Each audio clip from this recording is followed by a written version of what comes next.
Donc, on commence notre petite formation sur Microsoft Excel. Microsoft Excel, c'est avant toute chose un logiciel de calcul. À ces fonctionnalités de calcul-là s'ajoutent certaines petites fonctionnalités de traitement de base de données et certaines fonctionnalités de production de graphiques. Là, quand je dis des petites fonctionnalités, c'est amplement suffisant pour la plupart des utilisations. Ça ne sera pas suffisant dans une situation où vous êtes, je sais pas, Facebook et vous voulez stocker l'information sur vos utilisateurs. Ben, je vous assure que Facebook n'utilise pas Microsoft Excel pour gérer ça. Mais pour gérer des stocks d'entreprises, d'entreprises moyennes, là, de petites à moyennes, pour gérer des listes de taille raisonnable, Excel va faire amplement le travail. Donc, après cette mise en place-là, on va démarrer Excel. Donc, normalement, si vous avez installé Office 365, ça s'est installé tout seul. Donc, on démarre ça. On arrive dans une page d'accueil qui est assez similaire à celle de Microsoft Word. Le changement principal, c'est la couleur. Word est en bleu, Excel est en vert. On va, donc comme dans Word, il y a différents modèles qui sont proposés, là, des modèles de tableaux Excel, là, donc qui sont suggérés.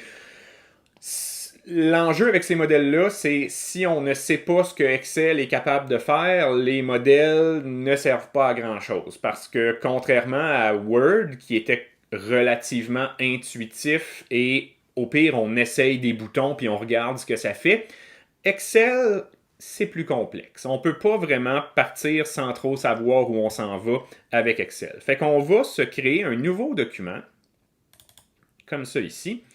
Et donc, on arrive dans l'interface de Excel. L'interface de Excel, c'est un petit peu austère. C'est pas facile d'approche, ça fait peur un petit peu, ou ça peut faire peur un petit peu si on ne sait pas trop à quoi servent les choses. Et donc, comme je l'ai mentionné, si on n'a pas de notion de base sur comment utiliser Excel ou qu'on ne se fait pas enseigner ces notions de base-là, on ne sait pas trop comment dealer avec ça. C'est un tableau avec des cases pour l'instant. On peut cliquer sur les cases, on peut écrire des choses dans les cases, mais bon, qu'est-ce qu'on fait avec tout ça? Donc, un document Excel, c'est composé, c'est une feuille de calcul. Une feuille de calcul, c'est ce qu'on voit présentement à l'écran. Et c'est une feuille avec des cases, et ces cases-là possèdent des coordonnées. Les coordonnées vont définir leur position dans la feuille de calcul, puis les coordonnées d'une case, c'est défini par sa ligne et par sa colonne. Donc, en ce moment, j'ai, si je zoome un petit peu, comme ça ici, en ce moment, j'ai cette case-là qui est sélectionnée. Cette case-là, elle est à la colonne G et à la ligne 11. Donc, la coordonnée de cette cellule-là, quand je veux dire case ou cellule, là, c'est la même chose, là.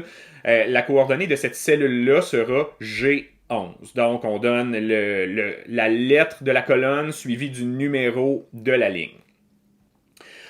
En tout, mettons qu'on pousse Excel à sa limite, là, une feuille de calcul peut contenir 16 384 colonnes. Et là, vous pourrez me dire, oui, mais il n'y a pas 16 384 lettres dans l'alphabet.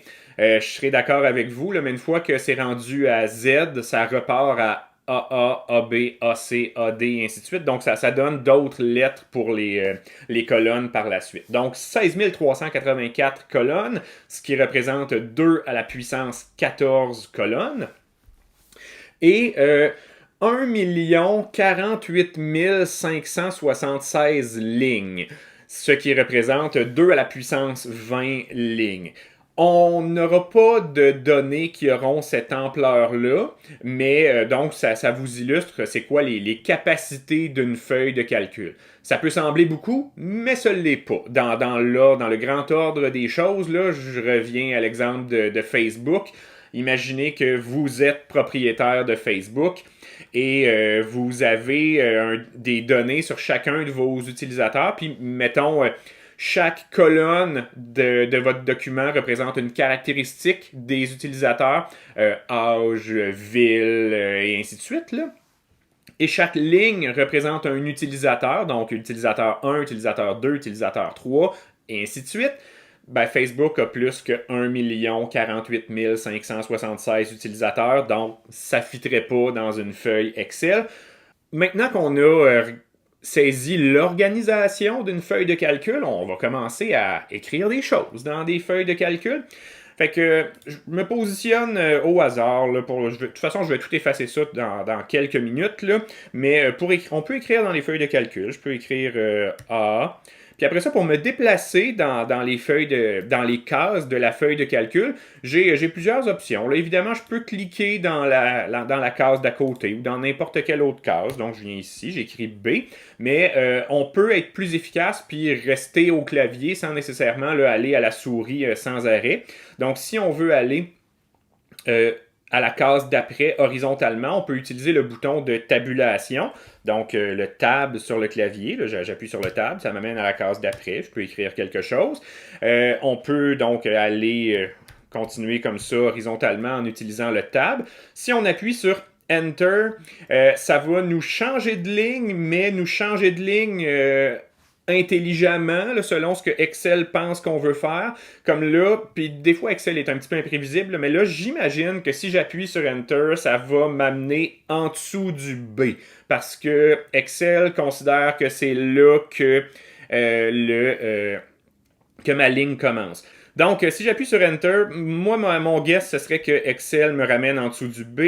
Et voilà, Excel considère que c'est là que ma ligne commence ou que c'est là que je veux écrire ma prochaine ligne. Donc, il m'envoie là. Dans le pire des cas, je vais m'en aller ailleurs. Mais on a également là, la possibilité d'utiliser les flèches sur votre clavier, là, le haut, bas, gauche, droite. Là. Donc, ça permet avec les flèches de se promener quand même efficacement sur la feuille de calcul. Bon. Ensuite, mettons là, que je me rends compte que mon BCDE, là, je l'ai écrit, là, c'est correct, mais je voudrais le déplacer.